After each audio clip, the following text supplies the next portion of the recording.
Se eu não tenho esses conhecimentos e se eu não pratico esses conhecimentos, a minha aula ela sempre ficará voltada para uma aula expositiva, que satisfaz o docente por conta da oralidade, por conta de achar que os conhecimentos deles são tão relevantes e que todos estão bebendo daquele conhecimento, só que às vezes os alunos vão para casa cheios de dúvidas.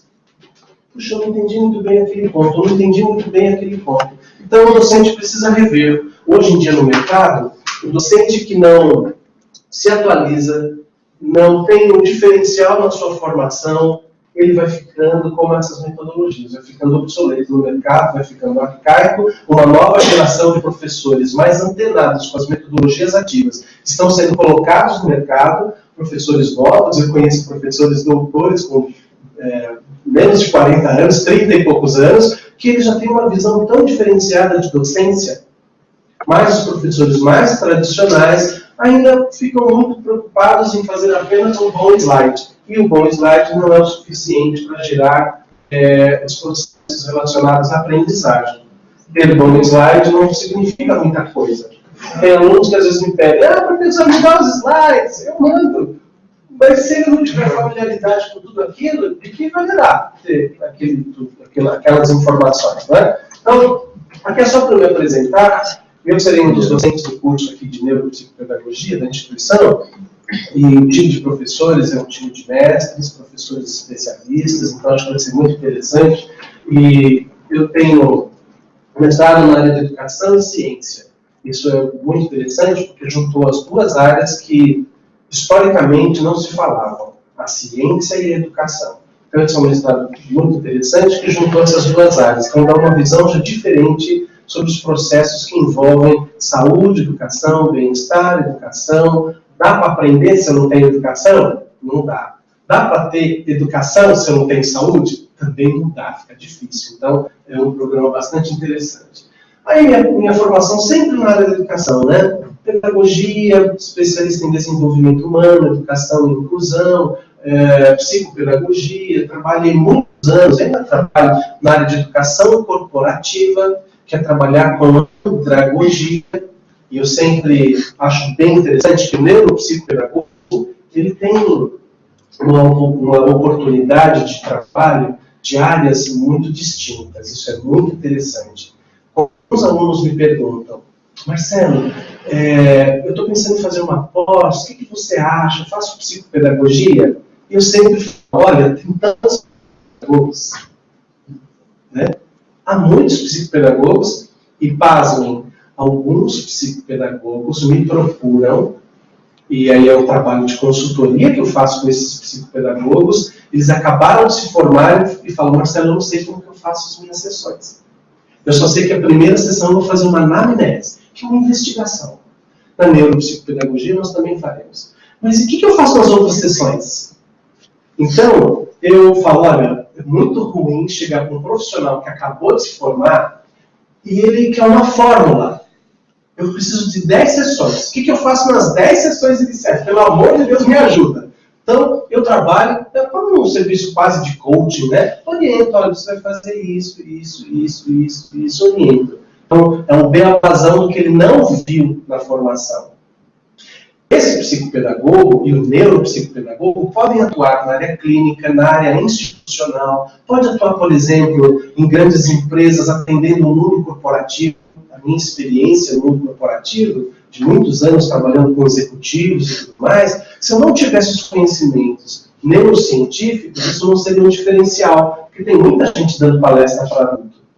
Mas o adulto, inclusive vocês e quem estiver em casa assistindo, alguns conhecimentos da área da andragogia são importantes para nós, que almejamos, por exemplo, sermos professores melhores ou trabalharmos com os processos que envolvem desenvolvimento cognitivo.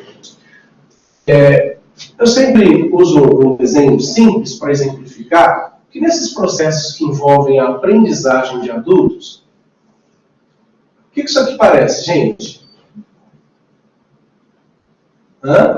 Ok. Eu já tive alunos que falaram, parece uma cartola, professor.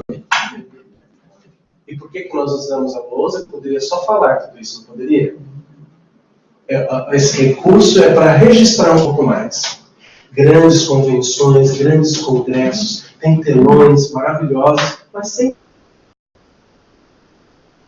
um chat, um equipamento simples, que alguém vai escrever. Nesse momento, aquele aluno que é bastante visual, ele vai se sentir respeitado. Olha que legal, chama a atenção das pessoas.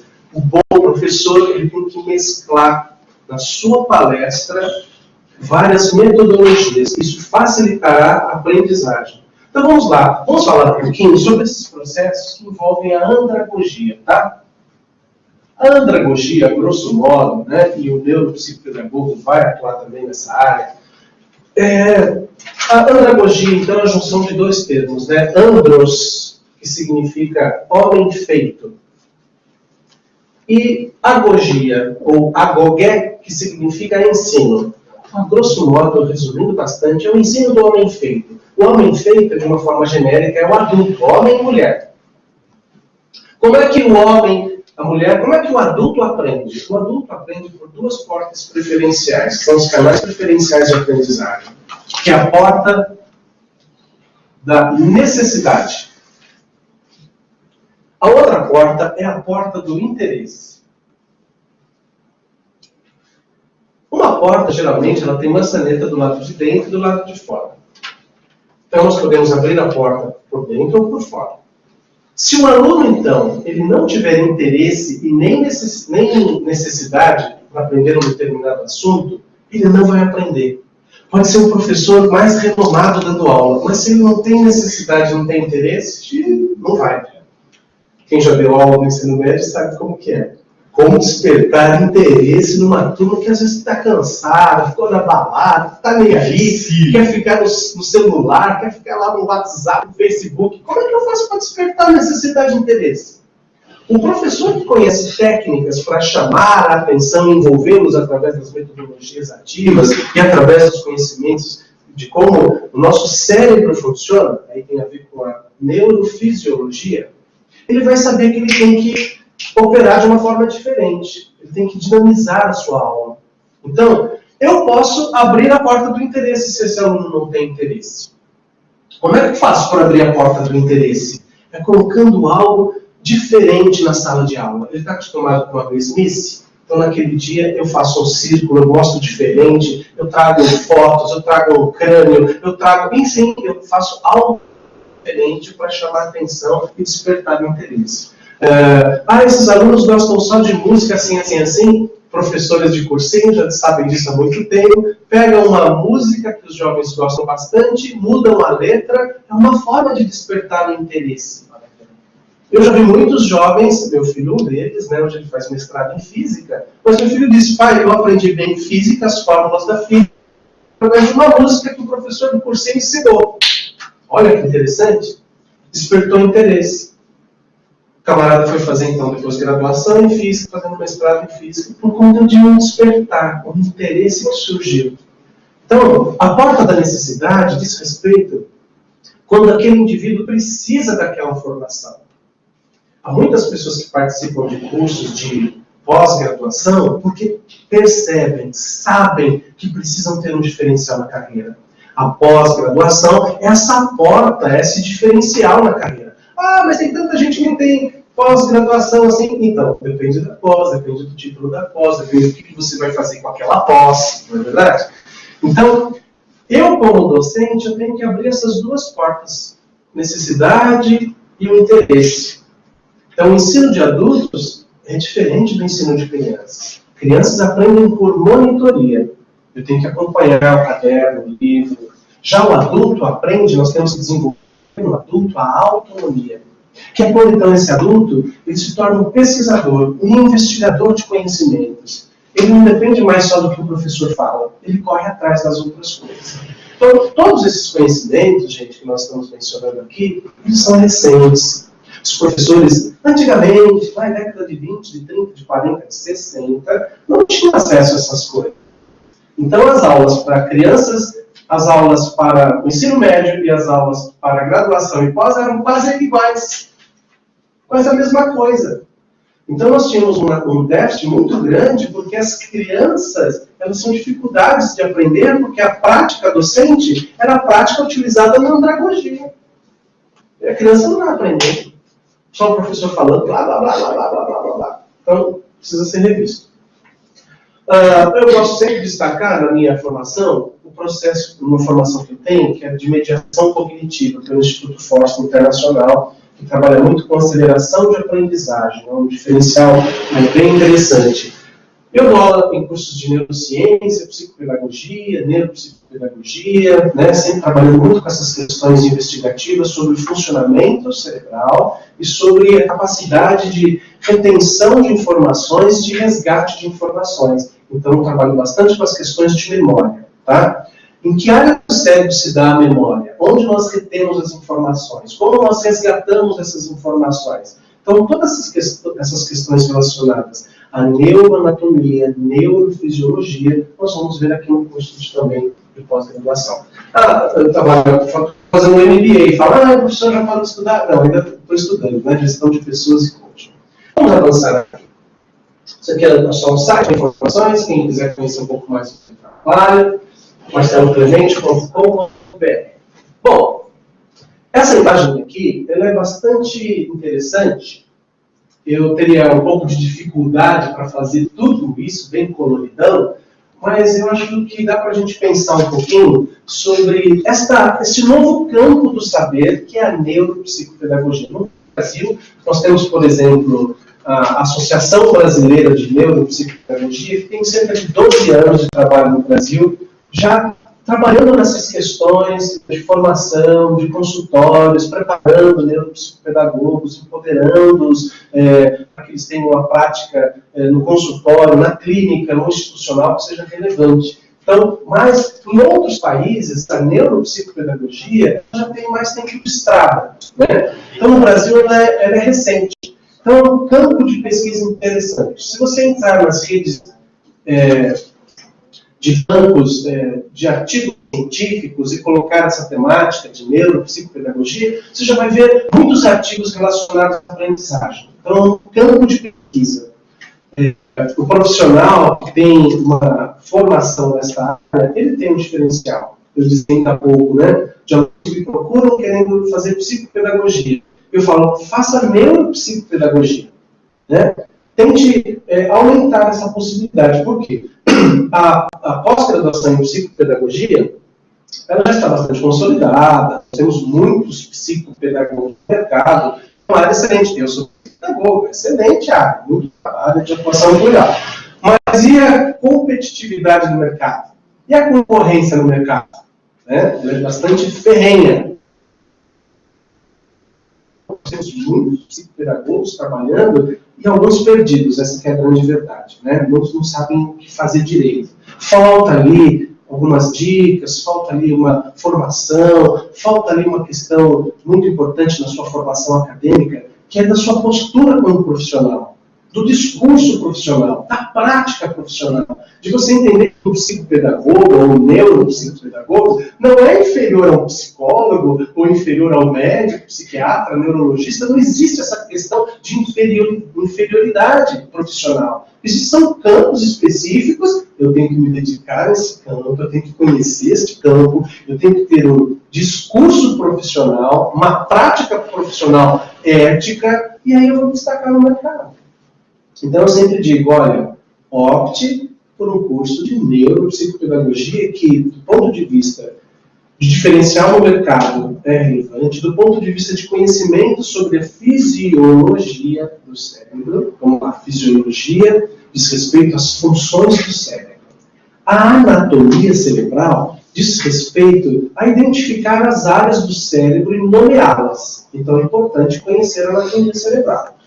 Onde fica o cerebelo, onde fica o bulbo, onde fica o tronco encefálico, o hipotálamo, a amígdala, né? Muito interessante que uma vez uma aluna da psicopedagogia, eu estava dando aula sobre neuroanatomia, e eu estava falando de amígdala, blá blá blá, que é muito importante nas questões de memória semântica, e ela me disse assim, professora, a minha mãe, ela extraiu a amígdala. Ela extraiu uma amígdala. Aí eu tive que explicar para ela, olha, essa amígdala que sua mãe extraiu é aqui na garganta, não tem nada a ver com você. Não dá para extrair a amígdala do cérebro, né? É uma estrutura interna, né? Então não tem como extrair. Mas então a neuroanatomia vai se preocupar em nomear, em localizar, em que parte do cérebro, por exemplo, ocorre os processos relacionados à visão. Durante muito tempo acreditava-se que era na parte frontal do cérebro. Hoje nós sabemos que é na região occipital, que é a parte frontal muito responsável pelas questões de decisão, pelas questões de memória de curto prazo, por resolução de problemas. Quando a gente fica com dor de cabeça, de tanto pensar, onde que é essa dor?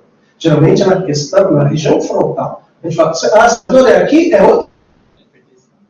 outra questão, né? Então, na fisiologia cerebral, na neurofisiologia, aí nós vamos entender o funcionamento.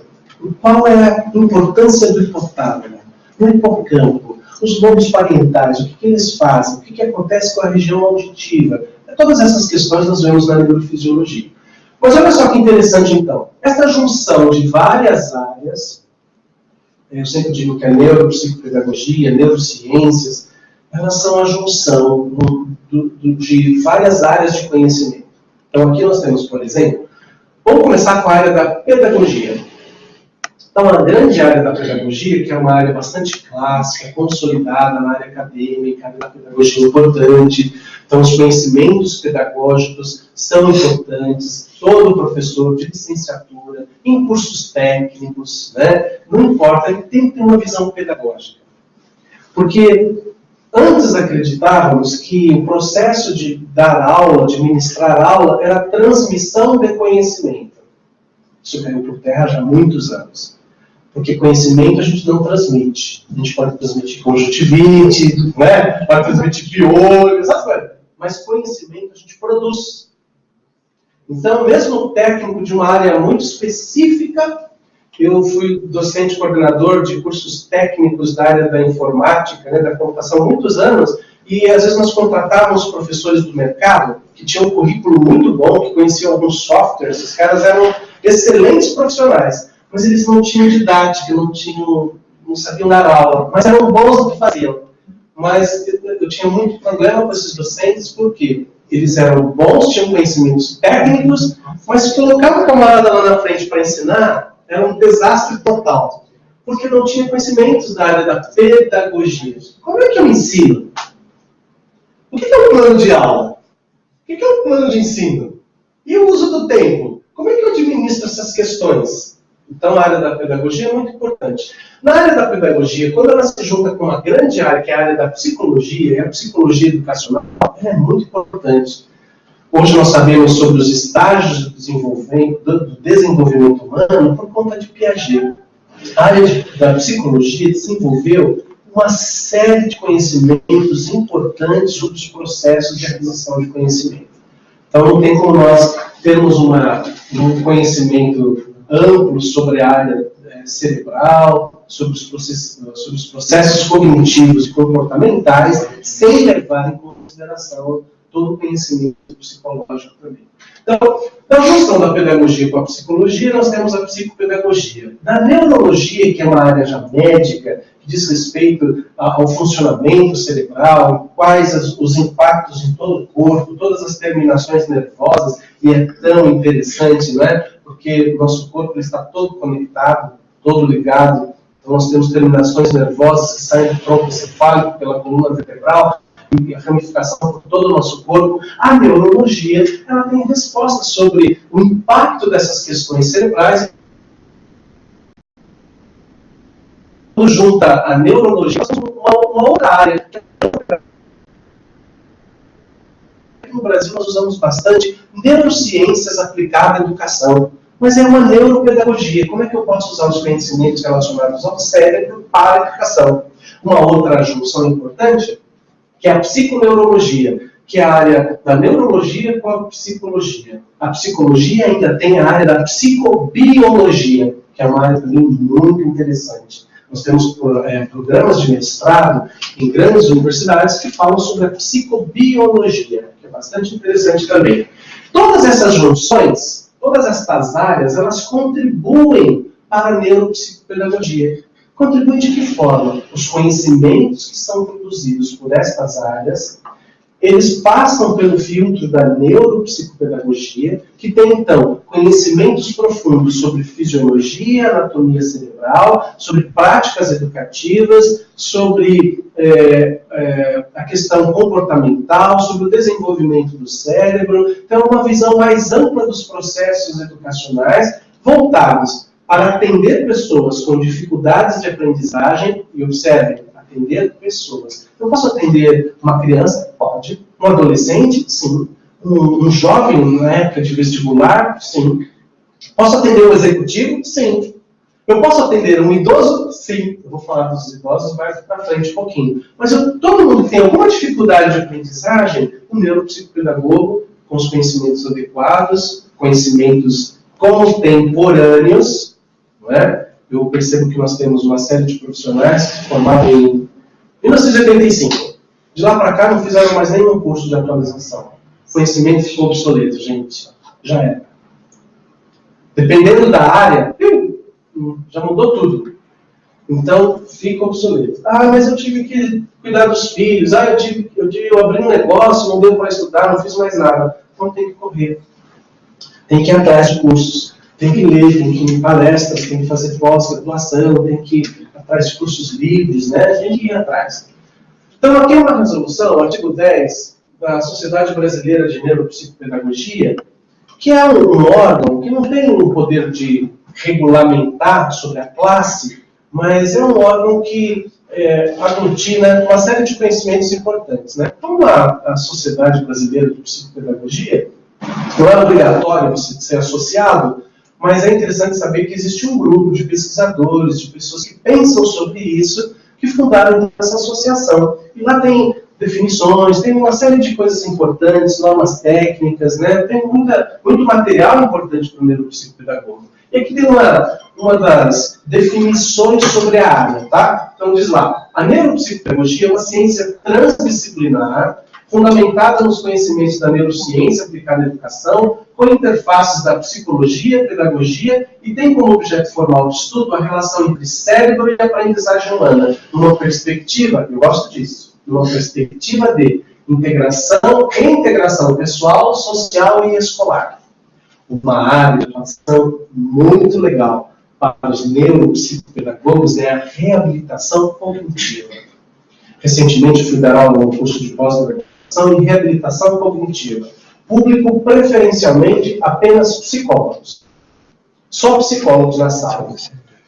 E eu, como educador, eu fui falar sobre esses processos neurocientíficos, né, que ajudam a reabilitar o indivíduo que passou por algum trauma, doença, cirurgia, acidente, né? Então teve um trauma encefálico, uma coisa séria, um tumor cerebral, fez extração, está em tratamento. Como reabilitar essa pessoa novamente nas questões cognitivas? Então, esse profissional ele vai trabalhar numa equipe multiprofissional para fornecer condições que esse indivíduo possa ter uma boa reabilitação cognitiva. Então, há testes específicos que nós usamos, protocolos de atendimento, enfim, há toda uma gama de materiais. Então, nós vamos trabalhar também nessa questão do comportamento humano, sempre o enfoque é a aprendizagem, tá? O enfoque sempre é como aprender melhor, como desenvolver a aprendizagem, questões de cognição, e nós temos uma dificuldade de entender cognição, né? Mas cognição, simplificando, né? Cognição envolve os processos do pensar, é raciocínio. Quando nós falamos em reabilitação cognitiva, desenvolvimento cognitivo, estamos falando sobre os processos do pensar. Pensar dói. Pensar pode causar sofrimento, se nós não estamos entendendo direito. Quantas crianças não querem mais ir para a escola, porque tiveram aula de matemática, elas se sentem burrinhas, inferiorizadas, porque não entendem, e aí elas passam um sofrimento. Mas pensar não dói. O que pode levar a doer é uma dor de cabeça, mas por quê? Muito tempo lendo num lugar que não tem iluminação adequada, Você está preocupado com uma prova que tem amanhã, então você gasta todo o dia anterior só lendo, os olhos ficam vermelhos e muita insistência no nervo óptico para ler, isso vai causar dor. Mas os processos que envolvem o pensar não causam dor. O cérebro não é para ficar com dor de pensar. Ah, eu estou com uma dor de pensar. Eu sou psicopedagogo, né? E eu atendo em clínica. Essa semana, um aluno, eu não havia percebido que ele não tinha uma boa empunhadura da caneta, né? E ele estava fazendo uma atividade e ele disse para mim assim, Bruno, minha mão já está doendo, tanto escrever. Eu falei, olha, a mão não é para doer de escrever. A sessão tem 1 hora, nós estamos a 15 minutos escrevendo. Não é para doer. Escrever não é para doer a mão. Se dói, é porque não sabe segurar nesse objeto. Aí o que eu fiz? Ele segurava com 4 dedos a caneta. Então, é uma forma, e é um menino já, né, com mais de 10 anos de idade, e ninguém corrigiu a forma dele segurar a caneta. Então ele colocava muita força para escrever. Aí eu dei uma aulinha de psicopedagogia dele, né, meu trabalho ali, mas então, você tem que usar só 3 dedos, nós chamamos de pé dinâmico. É igual um amortecedorzinho, ó. Os outros 2 dedos você guarda, recolhe os 2 dedos. Usa só 3. E ele não conseguia. O 4º dedo ficava nervoso para encostar na caneta, sabe?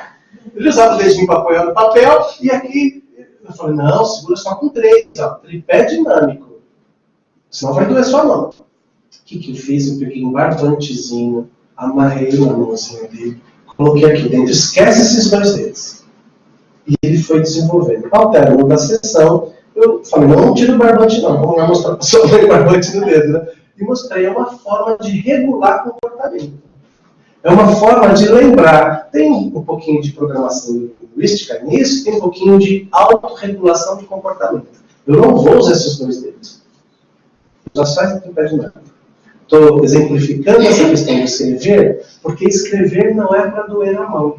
Pensar não é para doer o cérebro.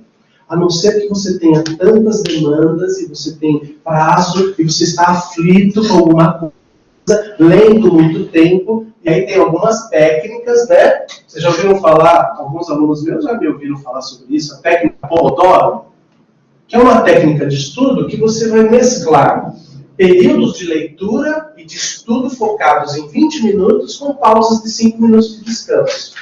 Ótimo. Aí não vai doer cérebro. Agora, a pessoa tem que estudar, ela fica 5, 6 horas direto. Segura até a bexiga, não vai nem no banheiro, está até com fome, mas não vai, não tem que estudar, até tem prova, e aquele sofrimento, aquela angústia, pronto, isso prejudica, é contraproducente nos processos de raciocínio. Tão simples, parece uma obviedade. Mas até as obviedades existem para serem ditas. Então, pensar não é para causar sofrimento. São desafios que a gente tem que superar. Então, a neuropsicopedagogia vai trabalhar com essas questões de aprendizagem. Como é que esse indivíduo aprende? Como que eu posso garantir que ele tenha boas condições de aprendizagem, ainda que tenha uma deficiência intelectual severa? Ainda que ele tenha tido um choque, um traumatismo craniano, um problema encefálico mais grave, uma patologia, né, uma doença, ainda assim, com os processos adequados, devidas técnicas, ele pode ter uma boa performance.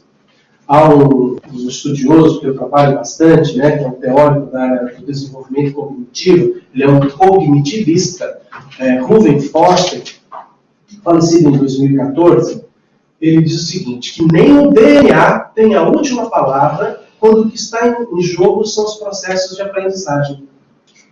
Nem as questões neurológicas têm a última palavra. Com a devida técnica, devida paciência, devido suporte, mediação cognitiva, o indivíduo, mesmo que ele tenha sofrido uma perda de massa encefálica severa, ele ainda pode ter um bom desenvolvimento cognitivo. Ele pode se desenvolver. Alunos com paralisia cerebral podem ter ganhos significativos na sua conduta diária, mas se tiver um bom suporte nessa área. Do contrário, ele vai ficar em prejuízo. Vamos avançar um pouquinho. Nós vamos trabalhar muito com distúrbios de aprendizagem. Aqui é o Congresso Brasileiro de Neuropsicopedagogia, que foi o ano passado. Eu acho muito interessante a gente pensar que a área está se movimentando, tá? Então, há congressos brasileiros, há simpósios, há congressos, há convenções, há uma série de eventos tão importantes. O mercado editorial, então, em todos os cursos, eu sempre procuro mostrar, porque o mercado editorial é um termômetro do que é consumido na área livreira no Brasil. O mercado editorial está de olho na neuropsicopedagogia, o que é muito bom. O que é muito bom porque nós temos materiais. Alguns anos atrás, quando eu comecei a trabalhar com essas questões de desenvolvimento cognitivo, nós não tínhamos tanto material. Tinha que buscar fora. Hoje não. Hoje nós temos muito material e de boa qualidade aqui no Brasil.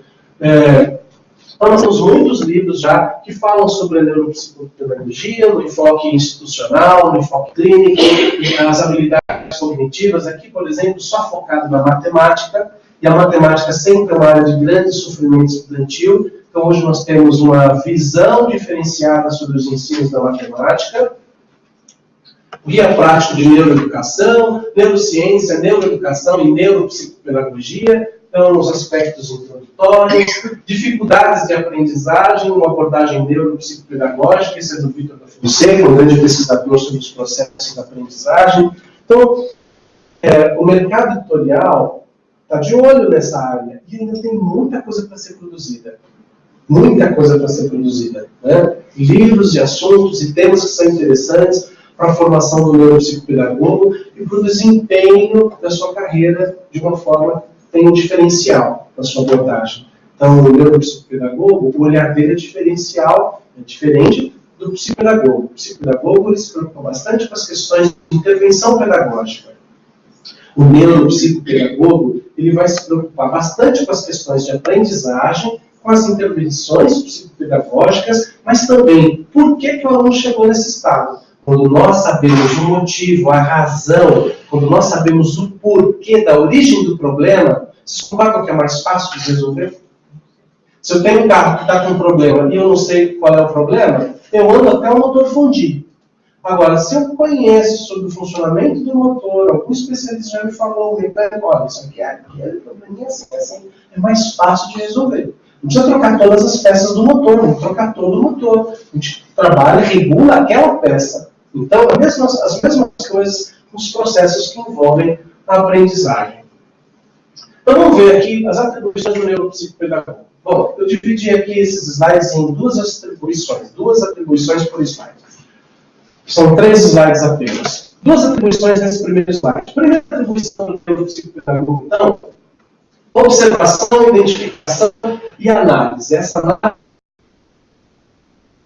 respeito aos ambientes, aos grupos atendidos, diz respeito ao comportamento, ao desenvolvimento humano nas áreas motoras, tem a ver com marcha, como é que a pessoa anda, né? As áreas motoras, como é que escreve, suas dificuldades relacionadas ao escrever. A área cognitiva, comportamental. Aquele aluno tem um comportamento que destoa do grupo.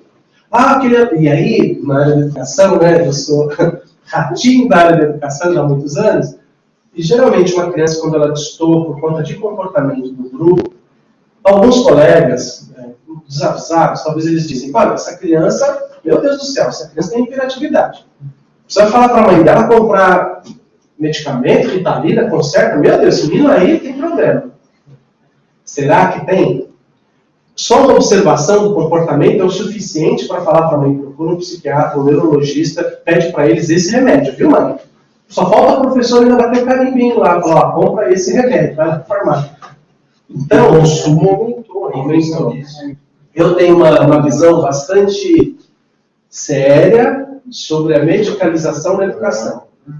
Há pessoas, docentes, inclusive, que acham que não, tem que medicar mesmo. Só que, para o professor, é muito bom uma criança medicar. Para ficar quietinho. Senta ali, ó, não interfere, não atrapalha, mas do ponto de vista de neurodesenvolvimento, nós estamos prejudicando. Talvez nem seja o problema, nem precisava daquela medicação. Então, hoje, há especialistas, há campanhas, inclusive internacionais, alertando sobre o perigo do uso desses medicamentos sem a devida prescrição. Por quê? Como será e quais serão as consequências de uma criança que hoje toma todos os dias esse medicamento daqui a 20 anos? Nós não sabemos isso ainda. Entendeu? Então, eu sou bastante... tenho uma preocupação nesse sentido. Mas nós vamos falar sobre essas questões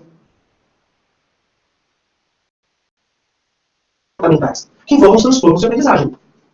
Envolvem comportamento, criança que é muito aérea, o TDAH, por exemplo.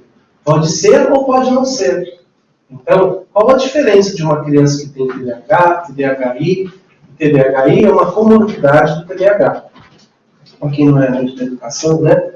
TDAH é um transtorno de atenção, déficit de atenção e hiperatividade. H, hiperatividade.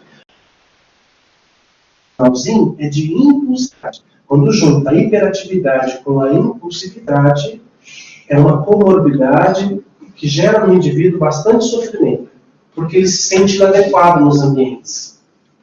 Ele se sente inadequado, tem que ficar sentado o tempo inteiro, não poder fazer nada. Esse indivíduo, no período escolar, ele vai ter muitas dificuldades de aprendizagem, porque não mantém foco e atenção, concentração. Hoje nós temos leis que garantem esse indivíduo a possibilidade até de provas diferenciadas, com consulta, gravação, consulta livros durante a prova, inclusive, né?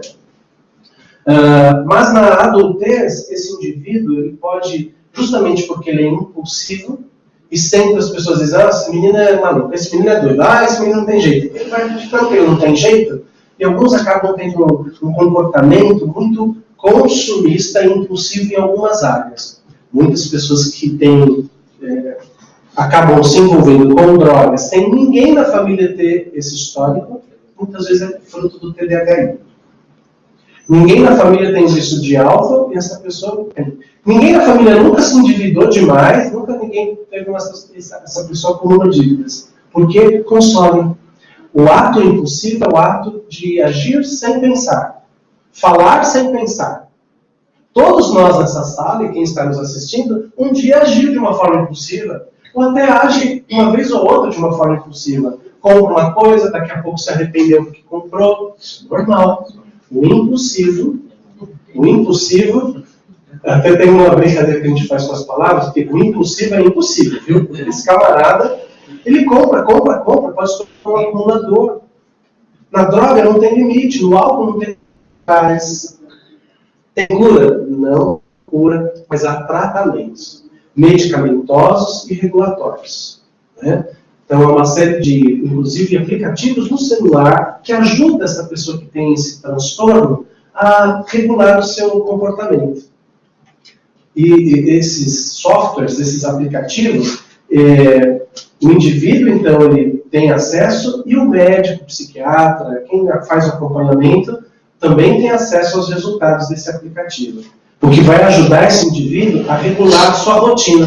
Então, esses comportamentos, então, as questões motoras, cognitivas e comportamentais, nós vamos ajudar uma equipe multidisciplinar a fazer essas abordagens para que esse indivíduo não sofra. E na área o que é importante é fazer o diagnóstico precocemente, para perceber, então tem que ter um laudo, um parecer, e aí sim nós entramos com as intervenções, que podem ser medicamentosas ou comportamentais, estratégias, tá? Que viabilizem o desenvolvimento do processo de ensino-aprendizagem. As estratégias podem ser as mais diversas. Como, por exemplo, uma mais simples que existe é pegar o aluno e colocar ele bem na frente. É uma estratégia de aprendizagem. Principalmente para alunos com TDAH. O aluno se distrai com facilidade, está perto da janela ele olha o outro, olha o caminhão, esquece. Esse cara não vai prestar atenção na sua aula. Então, vamos pegar esse camaradinha e colocar em outro lugar, para ele ficar mais perto do professor. Ou vamos colocá-lo, ele ficar pertinho de uma turminha que bagunça muito. Vamos colocá-lo perto de uma turminha que não bagunça. Então, o comportamento dele vai ser um pouquinho mais regulado. E eu posso pedir coisas para ele fazer na sala de aula, para que ele se sinta útil e se movimente um pouco. Então, são estratégias tão simples que podem aumentar a taxa de retenção das informações. Facilitam o aprendizado. Estratégias simples, tá? Há estratégias mais complexas que envolvem até metodologias de ensino. Mas há aquelas que basta mudar o aluno de lugar, mudar o layout de sala, falar para ele, olha, técnicas, por exemplo, para quem tem TDAH, que é de utilizar canetas marca-textos com cores diferentes. Então, a laranja, e a gente combina com a laranja. A laranja, quando você grifar qualquer coisa de laranja, e eu vou falar para você, grifa de laranja. Laranja que você não pode esquecer de jeito nenhum, que é para amanhã. Ó, de verde, ó, isso aqui é outra coisa. Então você tem que fazer combinados, porque essa pessoa precisa de ajuda e suporte. TDAH tem cura? Não tem cura. Mas ele pode conviver de uma forma assim, bastante produtiva, mesmo tendo esse déficit de atenção. Tá? Vamos lá. Outras características importantes. Então, encaminhamentos de pessoas atendidas a outros profissionais. Por isso que é muito importante saber para qual profissional eu encaminho. Alguns profissionais me procuram, Marcelo, eu tenho um aluno assim, querem consultoria, né? Tudo de graça, né? O que eu faço? Para onde que eu mando? Então é interessante que o curso a gente vai saber para onde que eu mando. É neurologista? É psiquiatra? Para onde que eu vou mandar? Um departamento de distúrbios do sono? Porque os distúrbios do sono afetam a aprendizagem. E a gente tem que saber por que não dorme. E aí nós temos algumas universidades que têm departamentos, por exemplo, o Hospital São Paulo, que tem lá departamento de distúrbios do sono. Então essa criança vai dormir algumas noites lá no hospital, sendo monitorada por câmeras, por eletrodos, enfim, eletroencefalograma. Por que esse camarada não dorme? Né? E afeta o sono. Quando nós não temos uma noite mal dormida, não atrapalha o nosso dia? Gente, né? Imagina ter que aprender. Se a gente não dormiu direito, ele está meio com sono, ou está piscando toda hora. Então, todos esses processos e encaminhamentos nós faremos. Avaliação, intervenção e acompanhamento do indivíduo com dificuldades de aprendizagem, transtornos, síndromes, inclusive as síndromes raras. Síndromes raras são cerca de 3.500 síndromes raras, não dá para todo mundo saber todas.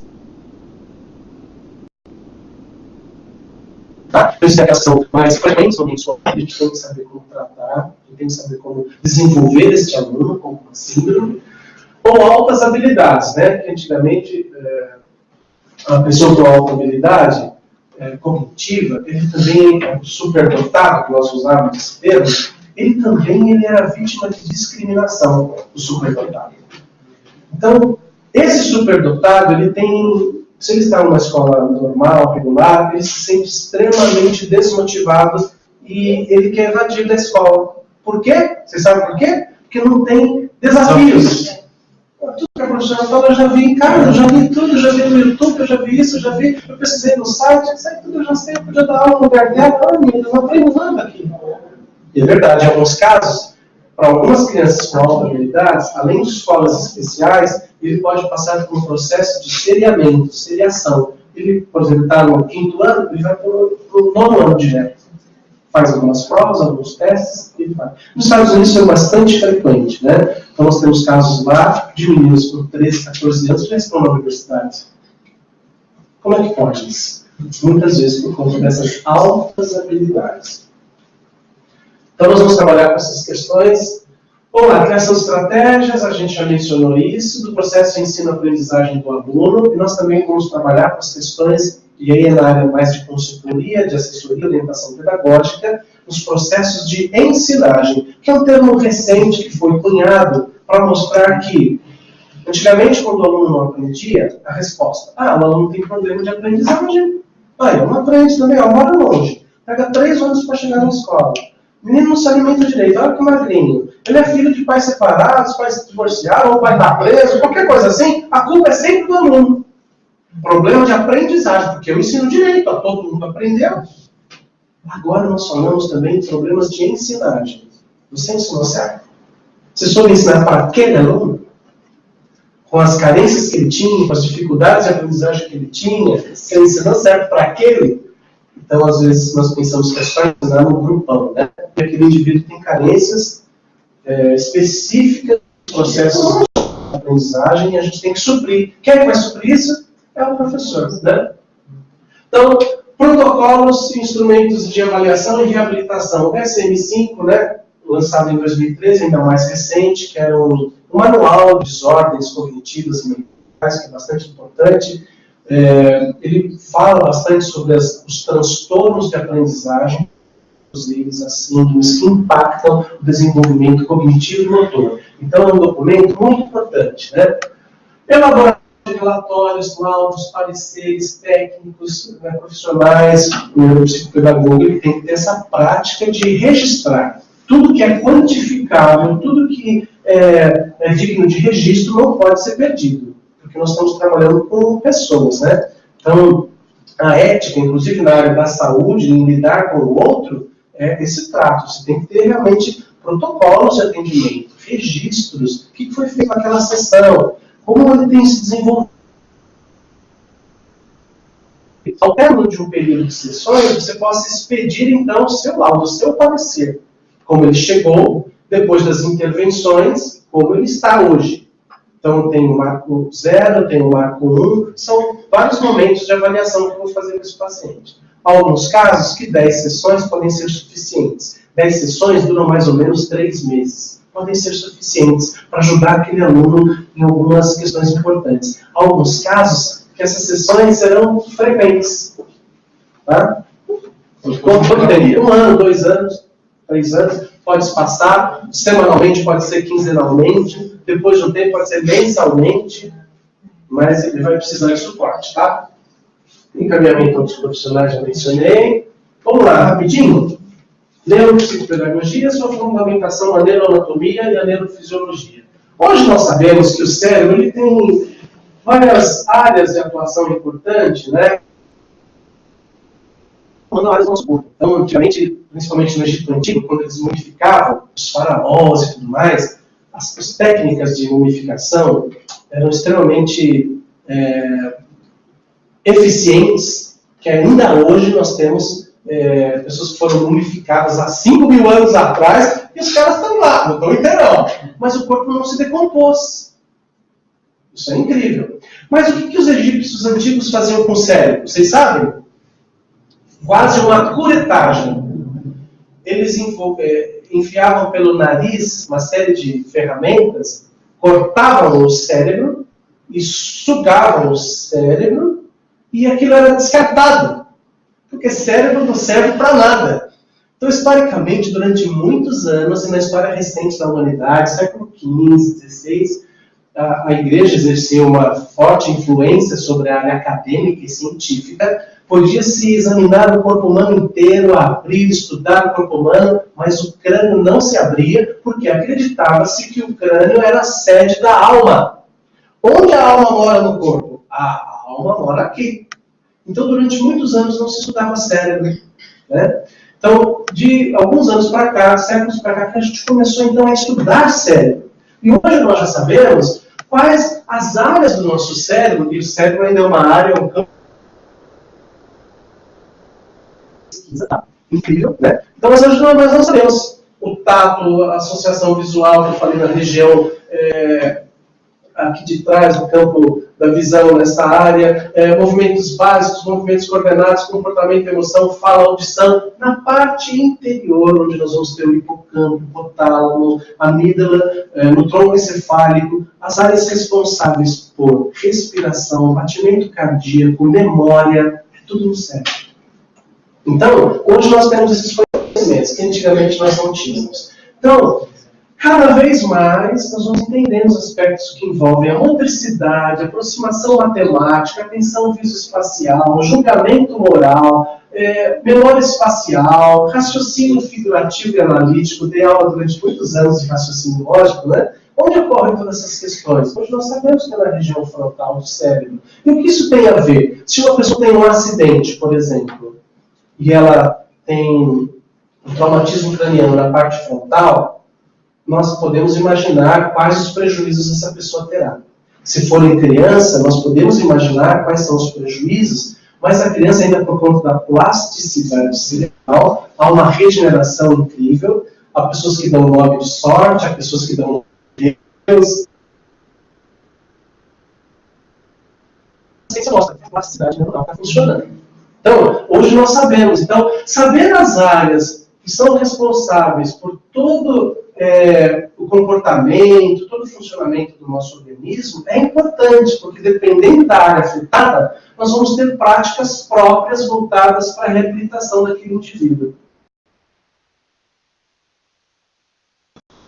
Os emblemáticos de pessoas que se envolveram em acidentes, por exemplo, né? e perderam massa encefálica, traumatismo craniano severo, e esperava-se que a pessoa nunca falasse. Afetou a região da fala, afetou a região occipital, essa pessoa nunca vai enxergar. E realmente durante 1 mês, 2 meses ela ficou cega. Mas um dia, passou a enxergar. O que é isso?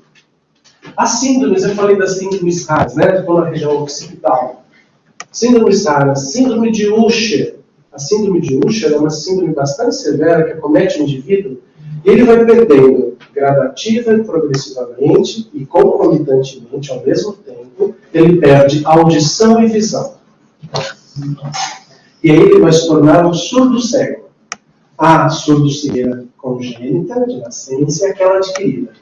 A síndrome de Usher, ela vai deixar esse indivíduo, ele vai dormir um dia, ouvindo um pouquinho, enxergando bem pouquinho. No outro dia ele pode acordar totalmente cego e totalmente surdo. Como trabalhar com reabilitação cognitiva nesse indivíduo? Então tem técnicas próprias de linguagem. Se ele já foi adulto, se ele souber Libras, é uma facilidade. Libras tátil, ele vai aprender, por exemplo, Tadoma, que é a linguagem através das mãos, ele vai colocar a mão na boca do seu intérprete, enfim. A surdo-cegueira é bastante complexa. Então, ele vai atingir 2 áreas do cérebro que são importantes, a responsável pela audição e pela visão. Então, dependendo da complexidade de um trauma, eu vou saber que área que eu vou estimular. Hoje, por exemplo, o neurofeedback, que é um protocolo, uma estratégia que nós utilizamos também, nós conseguimos estimular esse indivíduo e ele pode ter assim, um desenvolvimento cognitivo que seja interessante.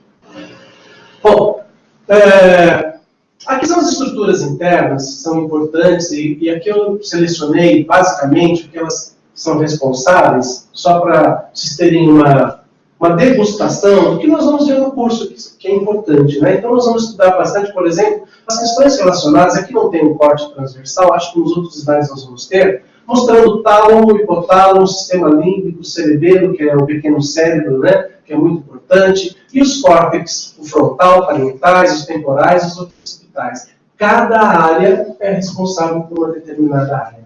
Hipotálamo, por exemplo, fome, sede, frio, articulação do sistema endócrino. A pessoa engorda demais. Então, é uma questão cerebral, muitas vezes. E aí impacta diretamente no comportamento impulsivo. A pessoa está satisfeita, mas ela come ainda. Por quê que ela come? Ela recebe uma ordem, eu não estou satisfeita. Então, há técnicas de reabilitação cognitiva, de autorregulação, que ajudam com esses comportamentos impulsivos, seja de violência, pessoa que é violenta, pessoa que se movimenta demais, síndrome das pernas inquietas e tantas outras síndromes, tá? Vamos avançar. Aqui é só uma divisão anatômica do sistema nervoso central, que nós dividimos, então, na parte do encéfalo e na medula espinhal, que é uma terminação nervosa bastante relevante. Então, tudo que acontece no nosso corpo, em átomos de segundos, chega no nosso cérebro e a gente consegue sentir dor, inflamação. Se nós tivermos, a gente consegue sentir isso muito rapidamente por conta das terminações nervosas, né? E no encéfalo, então, nós dividimos em 3. Tem muita gente que confunde cérebro com cerebelo. O cerebelo é na parte posterior, interior do cérebro, embaixo, é muito importante, o pequeno cérebro. O tronco encefálico, que é o mesencéfalo, a ponte e o bulbo. E eu gosto muito de falar, praticamente, sobre o tronco encefálico, que algumas vezes a gente pensa, o tronco encefálico é só para sustentar o cérebro. Lê do engano. O tronco encefálico é fundamental. Todas as questões relacionadas a essa região cervical, elas têm uma íntima ligação com movimentos, com os processos de pensar. Uma pessoa que, por exemplo, teve um traumatismo na região cervical, ela pode ficar sem os movimentos, né, do corpo inteiro. Quanto mais alto é esse impacto na coluna, pior pode ser para os movimentos dos membros inferiores e superiores. Mas, além disso, é aqui, nesse tronco encefálico, que nós temos a ponte, o bulbo e a medula. Nessa região inferior do cérebro, que a gente acha que é só para sustentação, olha o que ocorre. Vamos começar pelo bulbo raquidiano.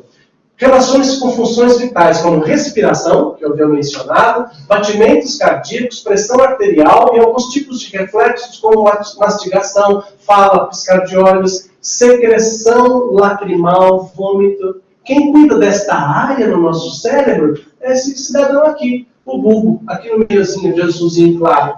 A ponte, por exemplo, na parte superior, aqui já é o cerebelo, tá? O pequeno cérebro. A ponte faz parte do sistema nervoso central, transmite informações para o cerebelo, contém os centros que ajudam a regular a respiração.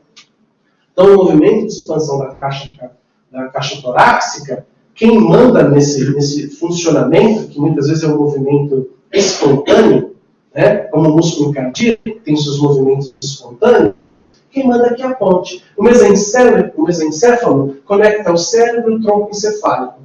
Então, esse tipo de conhecimento, ele é importante porque, então, todo o aparato cognitivo e cerebral está tão intimamente conectado que todas essas informações são vitais quando a gente pega, por exemplo, um paciente vítima de um acidente de trânsito. E aí o médico vem falar que teve um problema aqui, aqui, aqui. Aí você vai falar para o médico, Você vai perguntar para o médico, o que é isso, doutor? Não, você já é um profissional. Então você tem que entender que tipo de abordagem, que tipo de estímulo eu posso dar para esse aluno que sofreu esse tipo de acidente, ou que tem esse tipo de privação, enfim, como é que eu posso ajudar esse indivíduo? Eu vou avançar aqui com algumas informações, já mencionei um pouco, porque é o cérebro do cerebelo, que é aquela parte inferior ali, né, bem de baixo.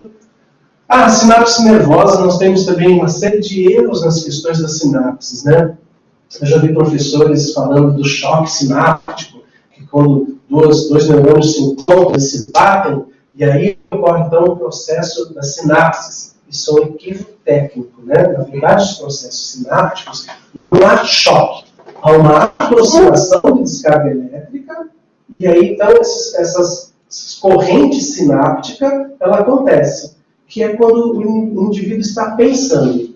Nós temos múltiplos neurônios que funcionam a uma velocidade incrível. Nossa, Cláudia, enquanto eu estou falando, eu estou pensando, né? Olha a velocidade. Blá, blá, blá. A gente consegue fazer muitas coisas ao mesmo tempo e coisas que nós aprendemos, que são bastante complexas, como, por exemplo, tocar bateria. Eu uso... Vocês já viram bateristas que tocam e cantam? E dirigir e cantar. Seja manual, então você tem que pensar nos membros inferiores, os membros superiores. No início de quem está aprendendo a tocar bateria ou qualquer instrumento, aprender a dirigir carro, tem múltiplas entradas de informações. E as sinapses estão funcionando ali, múltiplas entradas. Entrada visual, sinestésica, auditiva, alguém me orientando, muita informação que eu tenho que trabalhar.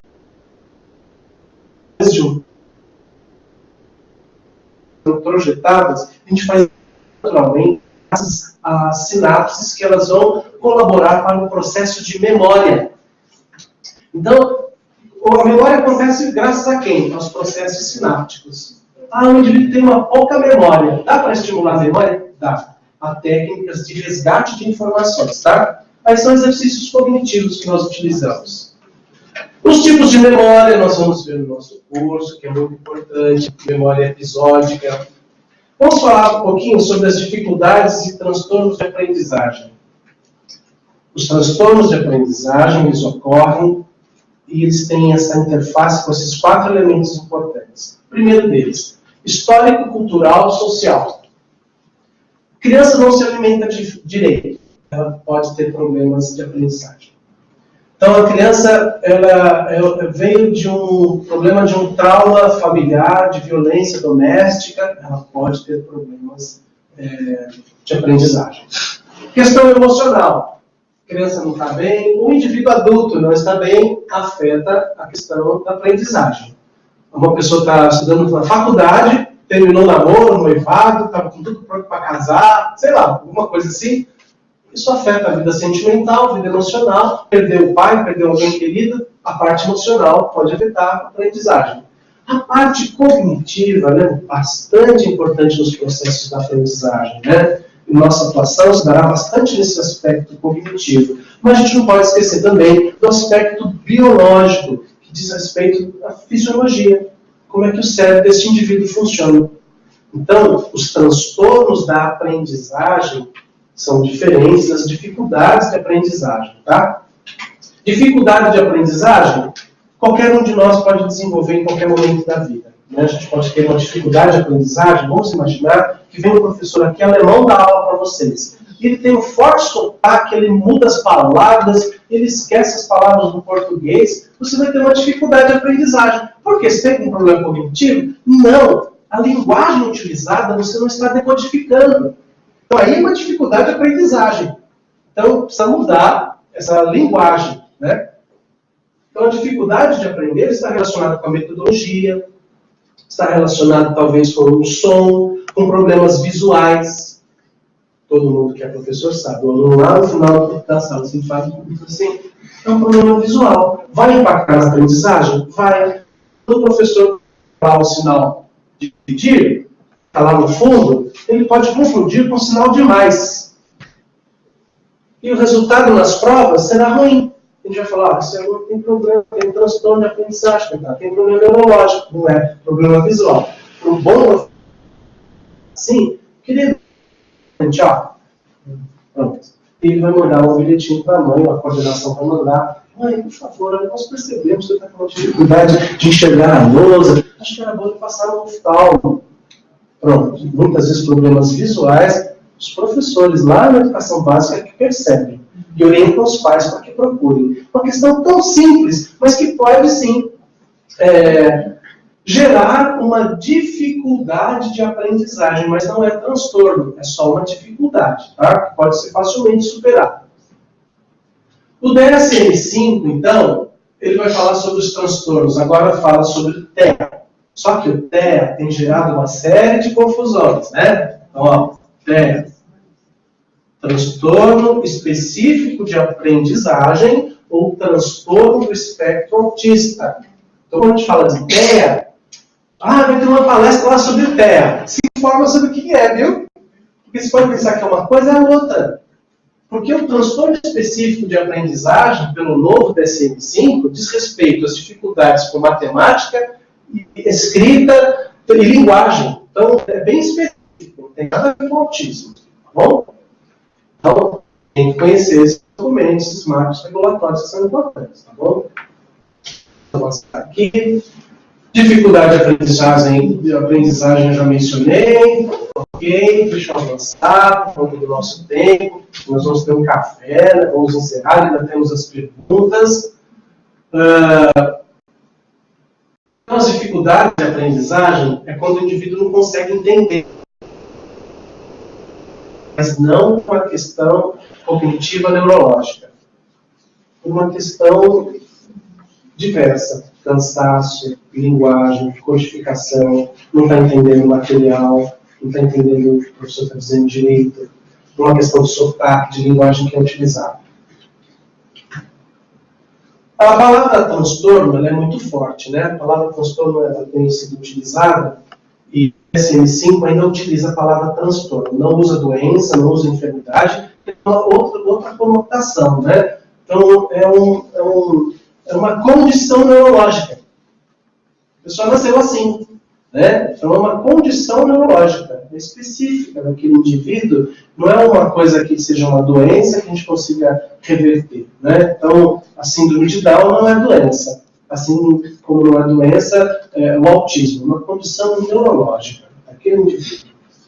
Então, o transtorno de aprendizagem então, tem a ver com essas questões relacionadas ao mau funcionamento neurológico. Eu quero avançar aqui para falar sobre a prevalência. Olha que interessante. De 5 a 11% da população escolar tem algum tipo de transtorno de aprendizagem.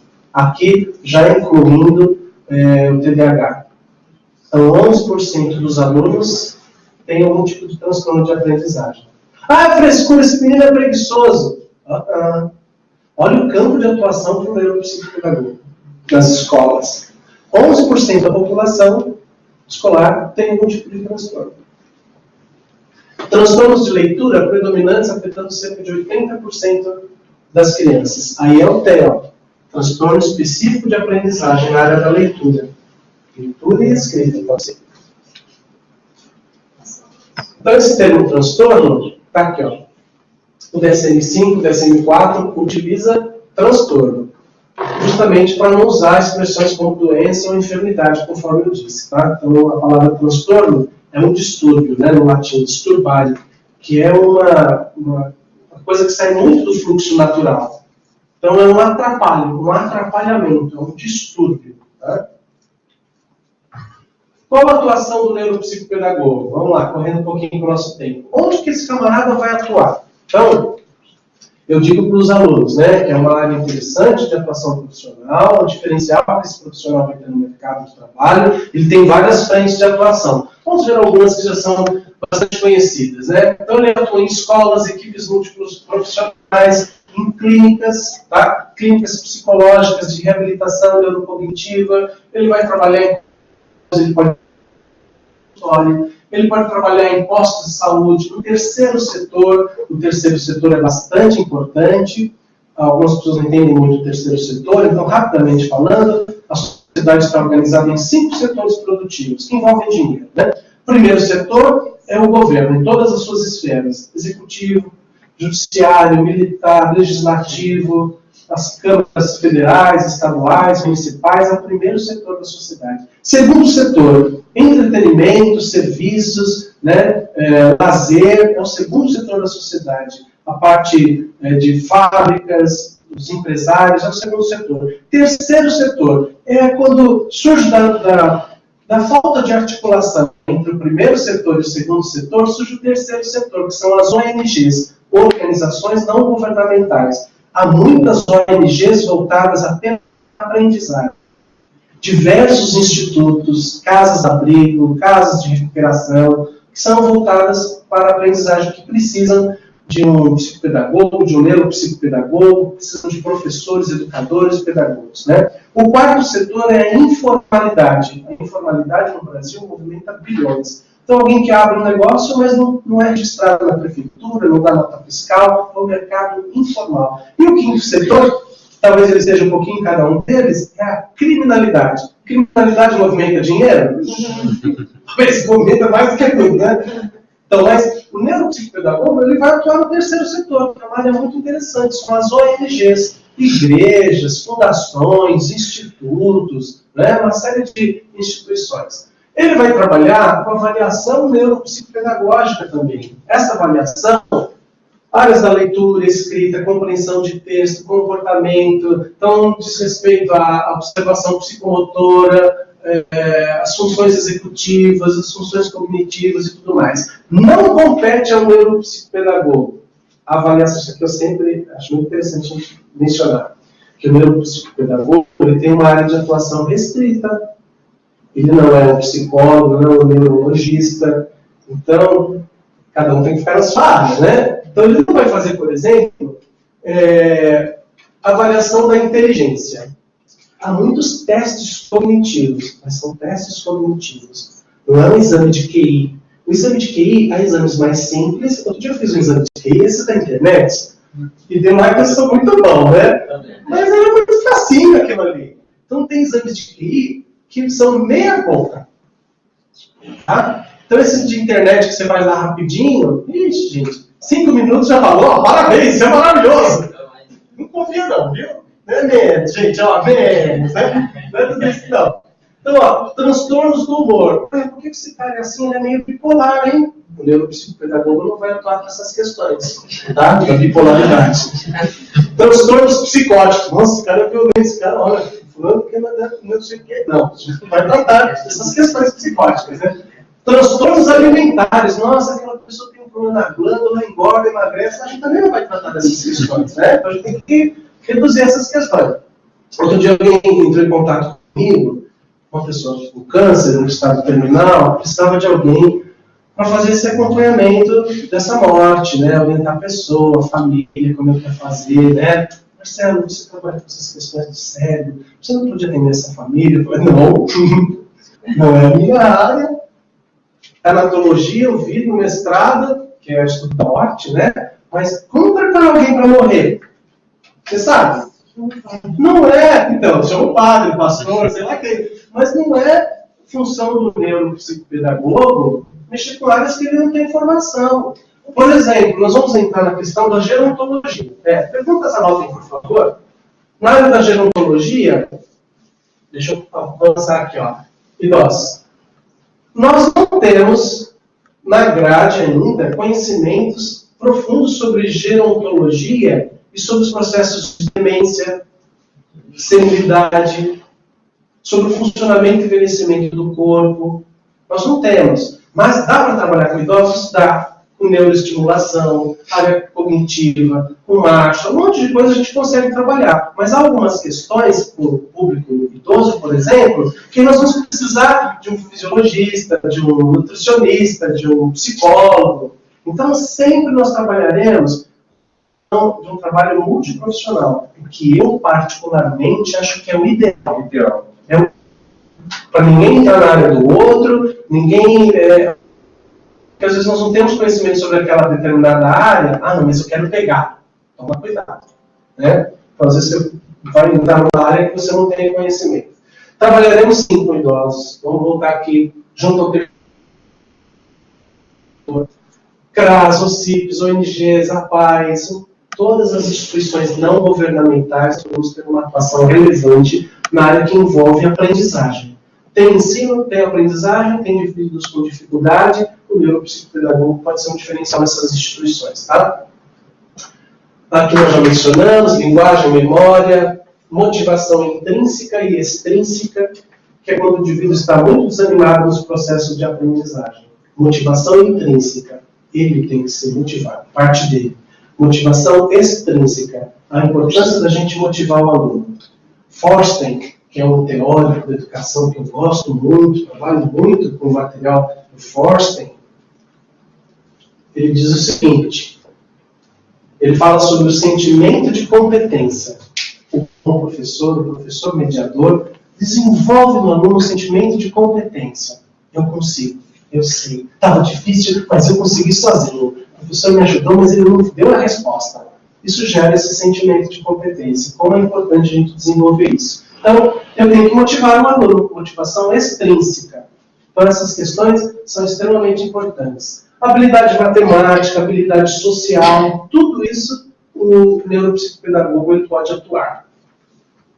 Então, falamos do terceiro setor, falamos com idosos. Nas intervenções e materiais de intervenção que nós temos muitos materiais, tá? Então, o psicólogo que faz a neuropsicopedagogia, ele já tem um repertório da psicologia que ele pode usar em consultório. Um psicopedagogo que vai fazer, o educador, ele tem os seus ferramentais. Alguns instrumentos vão depender de uma formação específica, como, por exemplo, o neurofeedback, que é observar a necessidade, a gente tem que observar a necessidade de formação adequada. Então, o neurofeedback, eu vou utilizar estímulos elétricos no cérebro, eu vou precisar de um aparato, de um equipamento, depois eu posso fazer uma formação na área de neurofeedback, que vai ser um diferencial ainda mais no meu consultório. Eu posso também ter uma formação no FEI, que é o Programa de Enriquecimento Instrumental. Essa formação que eu mencionava para vocês que eu tenho, que é a formação do Forsten, é um diferencial para esse profissional que vai fazer abordagens cognitivas. Então, nós podemos usar uma série de equipamentos, alguns são online, né? Alguns estão na internet, alguns você só imprime, são de direito aberto, você pode usar à vontade, outros você pode usar que não sejam exclusivos da psicologia, por exemplo. Alguns protocolos e alguns materiais que são específicos para psicopedagogos. A gente não utiliza, mas há uma infinidade de outros materiais que a gente pode utilizar, tá? Esse aqui é o Forsten, que desenvolveu, então, uma teoria que, para nós, da psicologia, psicopedagogia, da neuropsicopedagogia, é muito importante. Teoria da modificabilidade cognitiva estrutural. Nós não temos tempo para entrar nessa teoria. É uma teoria fantástica que Forsten mostra a importância da modificabilidade cognitiva, que dá para modificabilizar o indivíduo. Para Forsten, esse senhor aqui, a mudança é uma coisa, mas a modificabilidade é na estrutura do indivíduo. A mudança é muito superficial, né? É algo passageiro. mas a modificabilidade fica na estrutura cognitiva. Os ensinos de matemática, por exemplo, têm muito a ver com essas questões estruturais do indivíduo. Então, nós vamos falar sobre Forstmann, uns materiais que trabalham com atenção, memória, raciocínio, percepção, linguagem, organização temporal, organização financeira, organização do guarda-roupa, organização da rotina diária. Para cada transtorno, cada síndrome, nós vamos ajudar esses indivíduos nesses patamares aqui, nesses elementos, tá? Orientação, diz respeito à orientação espacial, inclusive. Nós temos adultos que têm dificuldade com orientação espacial. Direita e esquerda, por exemplo. Há adultos que não sabem ver horas em relógio de ponteiro. Há adultos que você fala para elas, você pega a direita, se você não mostra, né? Você vai em frente e pega a direita. A gente fala, meu Deus, pega para cá ou para lá, moço? A gente pega o Uber, né? Senta lá no banco de trás, lá do táxi, fala, moço, entra aqui, Ih, passou, moço. Por que não falou? Passa na direita. Porque não sabe o que é direita e esquerda. O camarada tem 30 anos e não sabe o que é direita e esquerda. Então, orientação espacial, nós vamos ajudar os nossos alunos também. Deixa eu avançar aqui. Então, esses protocolos, no caso do material de enriquecimento instrumental, são kits simples, né? Kits com vários exercícios cognitivos. Como é que a gente modifica o cérebro? Da mesma forma que modificamos o corpo. Como é que eu modifico o meu corpo se eu quero ficar mais musculoso, né? Mais rígido? Não é com academia? Exercício? Ok. Os exercícios físicos podem alterar a minha estrutura, a minha aparência, não pode? Eu vou ter o mesmo número de músculos de qualquer indivíduo, mas eles estarão mais salientes, mais protuberantes, mais vistosos. Ok, exercício. Como é que eu, então, mudo algumas questões da função cognitiva e neurológica? Exercícios. Exercícios. Para a terceira idade, exercícios. Para crianças, exercícios cognitivos, a mesma coisa. Então, são blocos de exercícios cognitivos que ajudam a modificabilizar. Por quê? Ajudam a mudar o mindset, que é o estado mental. Muita coisa para a gente falar, né?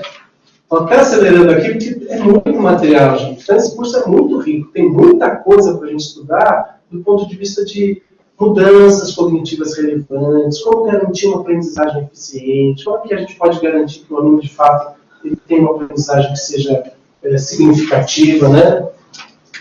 Eu quero encerrar com essa frase aqui do Forstmann, né? Que eu apresentei para vocês hoje.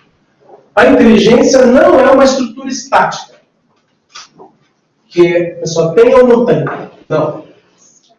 É um sistema aberto, dinâmico, que pode continuar a se desenvolver durante toda a vida. E hoje nós temos em muitas universidades, a universidade da terceira idade, né? Durante toda a vida eu posso desenvolver inteligência. Ah, não, eu já fiz graduação, já tá bom, né? Não estudar mais não? Precisa. Eu tinha um aluno, um meninão de 17 anos, estava conversando comigo, eu falei, o que você quer estudar na vida? Ele falou, não, professor, já terminei os estudos. Não, já terminei. É mesmo? Eu sabia que não, né? Eu falei, você fez faculdade de quê? Não, professor, eu terminei ensino médio, já tá bom. Olha só, que privação cultural, né? Que maneira de ver a vida. Fiz o ensino médio, acabou. Eu fiz mestrado, né? Fico ensaiando tipo doutorado e tal. E assim a nossa vida nunca para. Tenho 3 pós, estou fazendo mais um. E assim, é fome de conhecimento. Estou vivo, alguém pode dizer, você já está velho para fazer mais um curso. Gente, conhecimento não ocupa espaço, é um diferencial de carreira. Nos tempos que nós vivemos, estávamos conversando aqui com o professor Paulo, Roberto.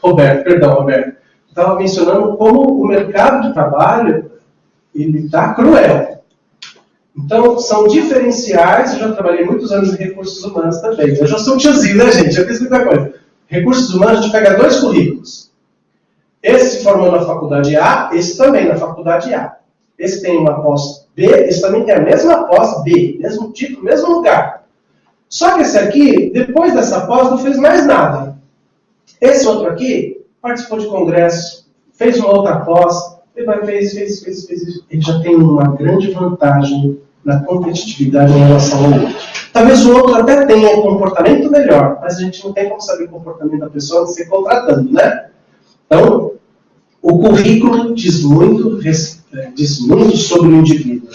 Aquele indivíduo que tem assertividade, que quer trabalhar, que quer correr atrás, que quer se desenvolver. Né? Então, o nosso currículo, a gente que constrói. Aí você vai, mas uma palestra dessa, vai para o currículo.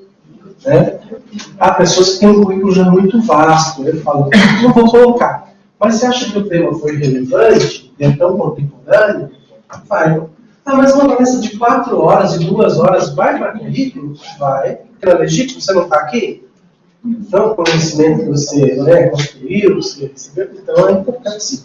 Queria só mencionar essa ficha cadastral. Essa ficha cadastral é a ficha para a matrícula no curso. Ah, eu queria fazer, mas eu não trouxe cartão, não sei o quê. Você pode depois solicitar para iniciar essa ficha, você preenche e você se compromete a pagar semana para garantir esse valor de R$90 de matrícula, né?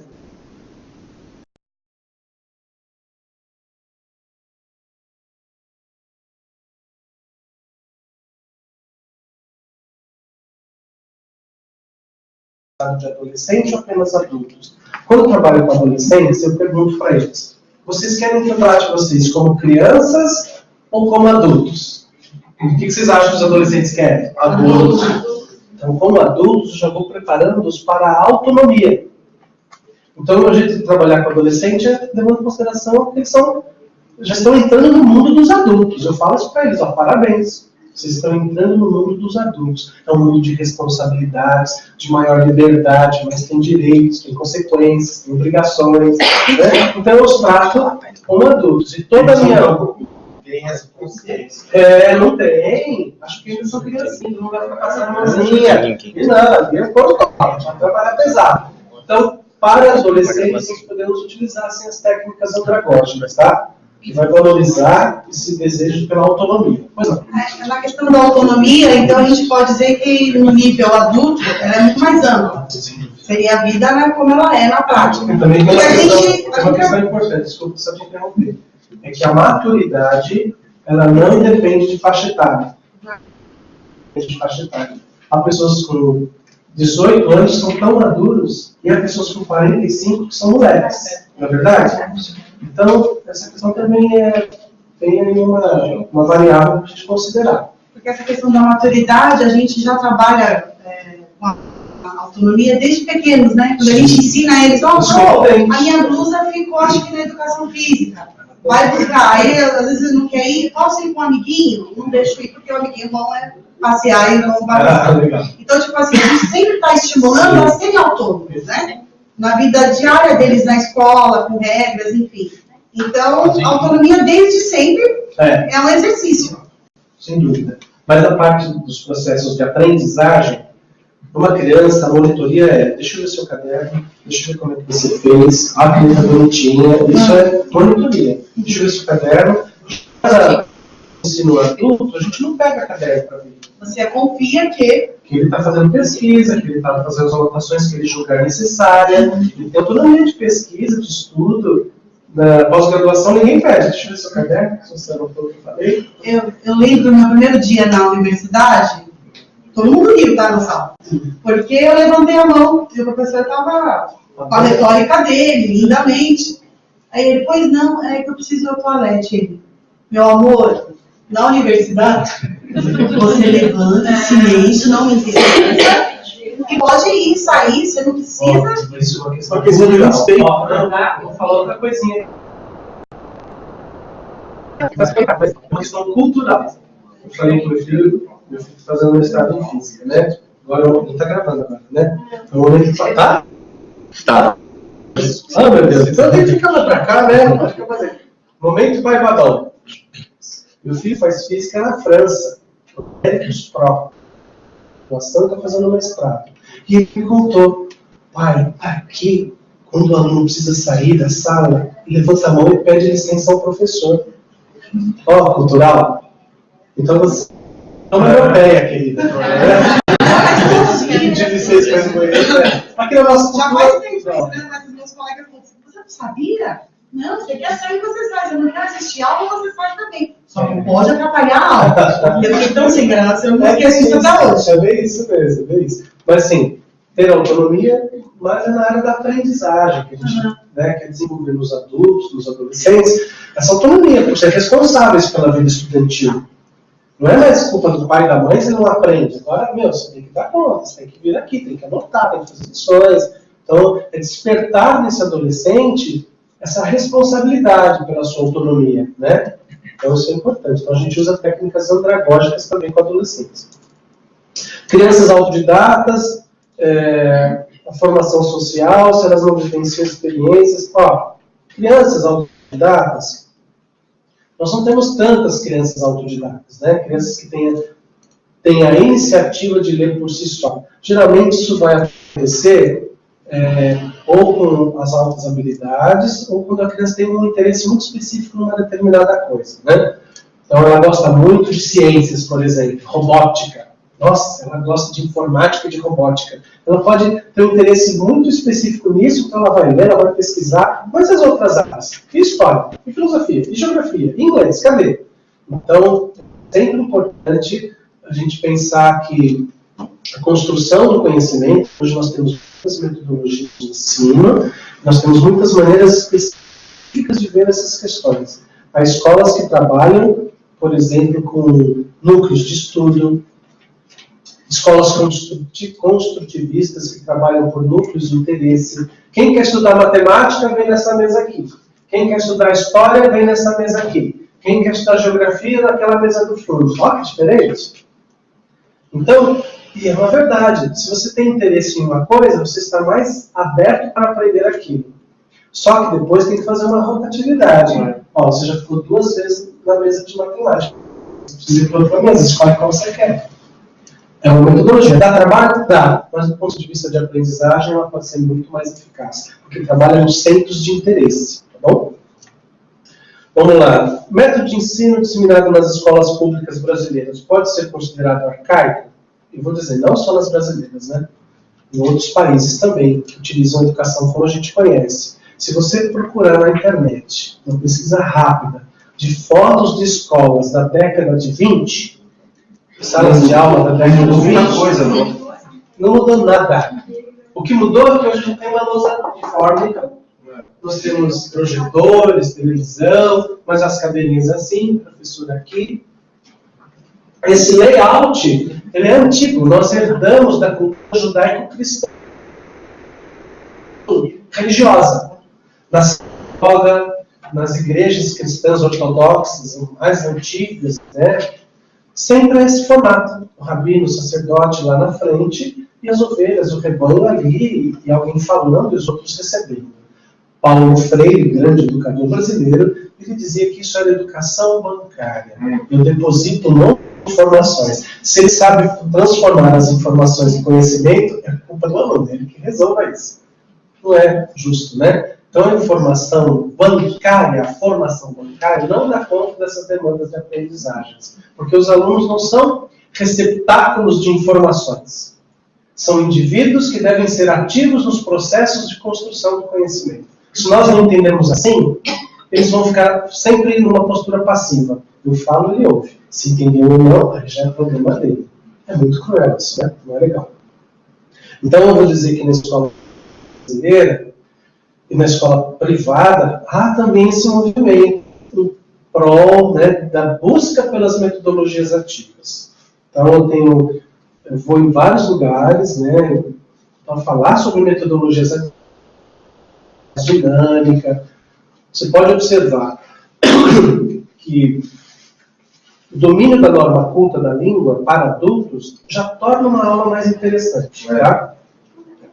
Quando a gente tem um professor que tem conteúdo do conhecimento, já torna a aula mais interessante. Pronto, eu já tiro o aluno da passividade, a gente já fica mais ativo.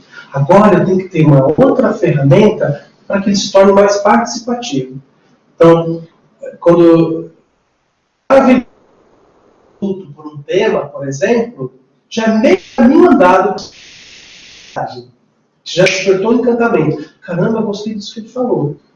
Eu tenho ali a atenção, o foco, Isso é importante para os processos de aprendizagem. Mas e depois? Aí eu tenho que ter conteúdo, eu tenho que ter estratégias, metodologias, trabalhar em grupos, tem várias possibilidades. No curso aqui de pós, por exemplo, nós temos uma aula por mês, aos sábados, né? Eu faço uma pós, uma outra instituição, que também é assim. Uma vez por mês, aula das 9 até as 16, né, Adonis? 16 horas. E depois nós temos atividades que nós fazemos, os professores postam no espaço virtual da faculdade, então fica mais leve. E a gente está trabalhando com técnicas andragógicas, né? Tem trabalho? Tem. É importante o curso também ser presencial, você tem que estar aqui. Eu vou faltar. Tem que tomar cuidado com as faltas, né? O calendário, o cronograma já dado previamente para você se organizar. A outra faculdade que eu participo como aluno, eles não me perguntaram, Marcelo, você pode ter aula tal dia? E aula tal dia? Não, já me dão previamente, e aí eu tenho que me organizar. Sábados, né? O que eu vou fazer?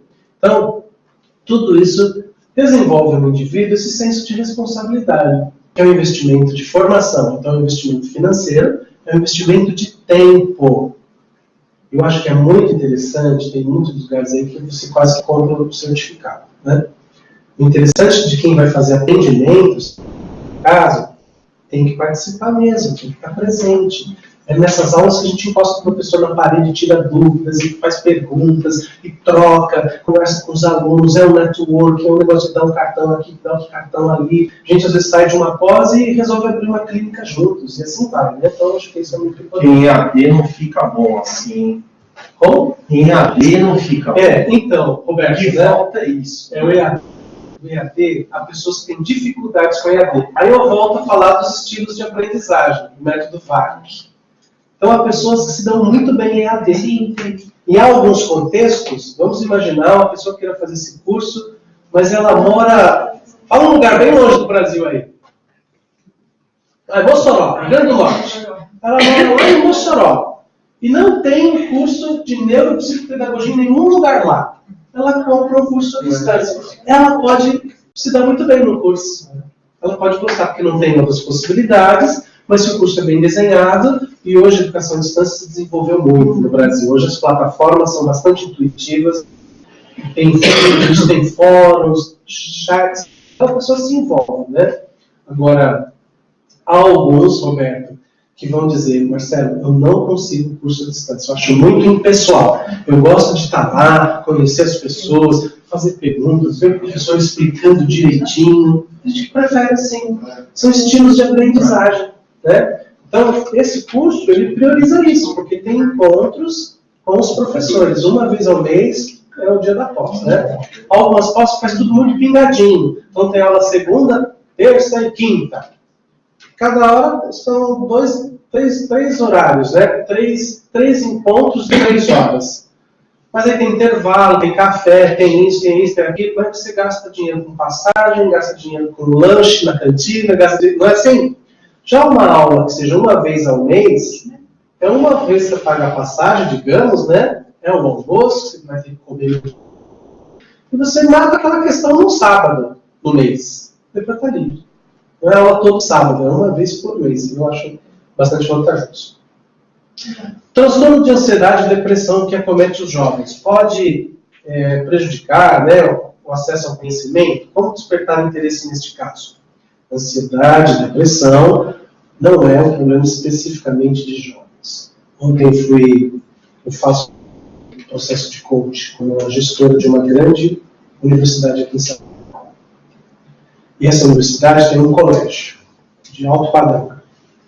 Fiquei impressionado. Eu falei, nós tivemos 2 casos de suicídio. Impressionado que se impressionou. Impressionado.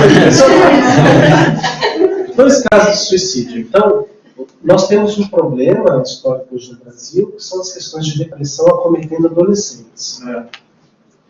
E aí, tem um problema de suicídio entre adolescentes, que é um problema grave. Mas nós não temos só problemas entre jovens, né? A depressão, ela tem vários estados, tem o severo, crônico, profundo, que a pessoa não quer sair de casa, não quer se alimentar, não quer tomar banho, não tem mais cuidado pessoal nenhum. E aí ela pode ter pensamentos recorrentes de morte. Então, caso gravíssimo. Setembro passado, nós tivemos um mês de consciência sobre o perigo, né, do Setembro Amarelo, que era para falar sobre suicídio, e é muito legal que a sociedade fale sobre isso, porque as pessoas acham que o jeito de resolver é simplesmente dar cabo da vida, né? Então, nós temos hoje uma população de jovens que poderiam estar na área estudantil, depois produzindo para a sociedade, gerando riquezas, eles acabam interrompendo a vida de uma maneira muito precoce, porque não tiveram nenhum tipo de assistência psicológica. Então, a depressão, ela foi pela Organização Mundial de Saúde tida como a doença do século. Então, é grave. E cada vez mais nós temos pessoas deprimidas perto de nós, né? Parentes, pessoas que não sabem direito como proceder. Então, essa pessoa com depressão, inclusive, pode estar nos bancos escolares. Porque se não for uma depressão crônica severa, mas há pessoas depressivas que levantam pela manhã, escovam os dentes tristes e depressivas, almoçam tristes e depressivas, vão para a escola, faculdade tristes e depressivas, voltam para casa, jantam tristes e depressivas, vão dormir tristes e depressivas, tem uma noite que não é tão legal e acordam no outro dia da mesma forma, mas vão levando a vida. Se for uma moça, passa batom, arruma o cabelo, se coloca toda linda, mas ela está triste e depressiva. Mas por fora está bonita. O jovem, ele está lá bonitão, inteirão, está até rindo, mas às vezes ele está triste e depressivo. Então, é uma doença meio invisível. Só nos estágios mais crônicos que a gente consegue perceber estudos de comportamento, né? Pois... Por que a depressão está atrelada à insônia? Tem depressão? Precisam de psicotrópicos, né? Por que exatamente? Porque a cabeça não para de funcionar. É tanta amargura, é tanta tristeza, né? Angústia, que os pensamentos se confundem. Hoje nós temos uma síndrome do pensamento acelerado. A pessoa também não desliga, sabe? Então ela está triste, tudo não é gostoso. Comida já não tem mais gosto, eu não gosto da minha casa, meus pais não querem conversar com meus pais, pessoa casada não quer conversar com o marido, não quer. Então a cabeça ela fica, sabe, a mil. Então não tem um sono reparado. Ela não consegue muitas vezes atingir, que na área do sono, os especialistas chamam de sono REM, que é um sono profundo. Então ela desperta com facilidade, tem períodos de sono interrompido, que a longo prazo, gente, olha como vai prejudicar a educação. Sono é um fator importantíssimo para a reposição da... Né? Então, o sono é quando tudo é consolidado no cérebro, é o sono. Ah, sono é bobagem, a gente gasta tanto tempo dormindo, eu não quero não, vou tomar energético, né? A meninada hoje está no energético. Nós já temos casos na literatura científica de adolescentes que fizeram um uso exagerado de energético e por conta da taurina e cafeína desses produtos, desenvolveram uma arritmia, o coração bateu muito acelerado, veio a óbito com 16 anos. Por quê? Tomou 1 litro de energético praticamente sozinho.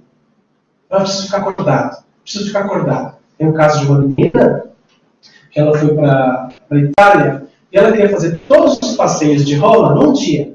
Geralmente os guias turísticos, não, você vai precisar de uns 4 dias para ver tudo. Não, porque eu tenho que pegar a conexão aqui.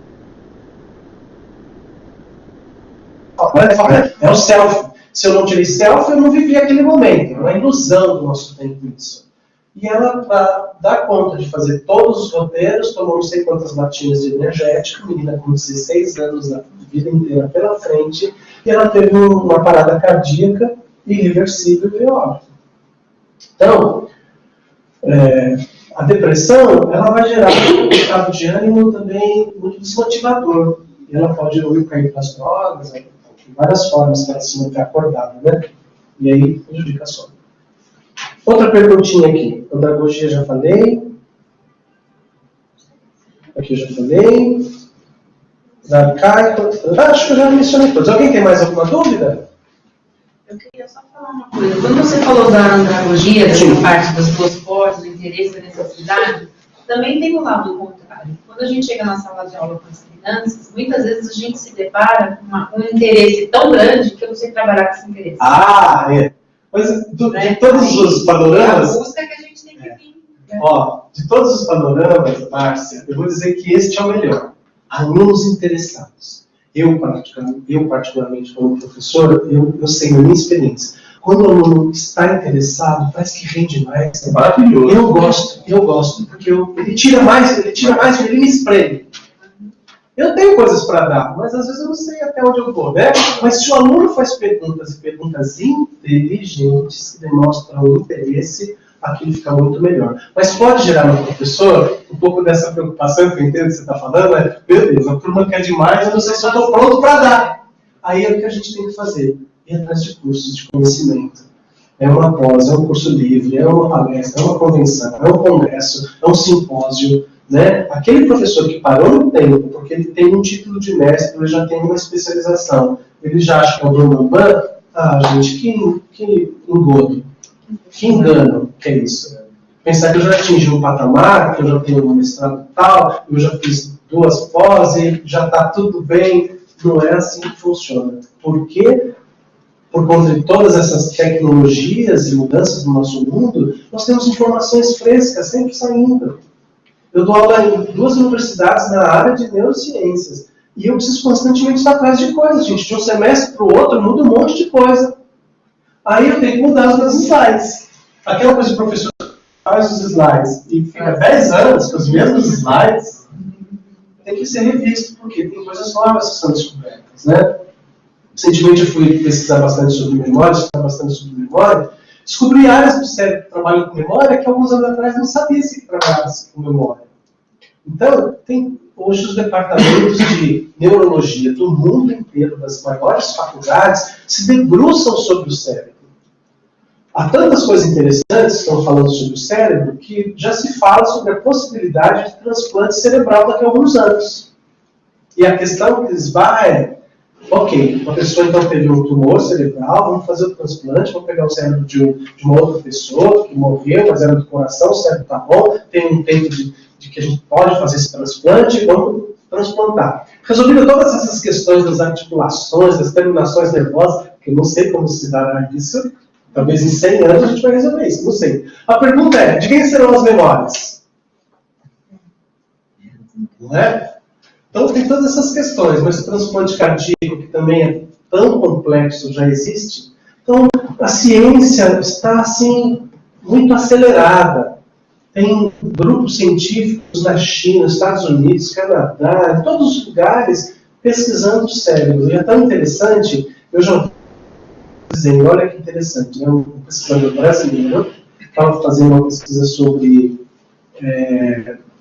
os processos neuronais e tal, e ele publicou um artigo dele. Na mesma semana que ele publicou, um professor, se não me engano, da Bélgica, também publicou um artigo com temas correlatos, muito próximos, mas não havia possibilidade de um ter plagiado o outro. Esses 2 pesquisadores, um na Bélgica, outro no Brasil, entraram em contato e resolveram fazer uma pesquisa com as universidades em conjunto. Então, olha o interesse que a comunidade científica tem hoje sobre o cérebro.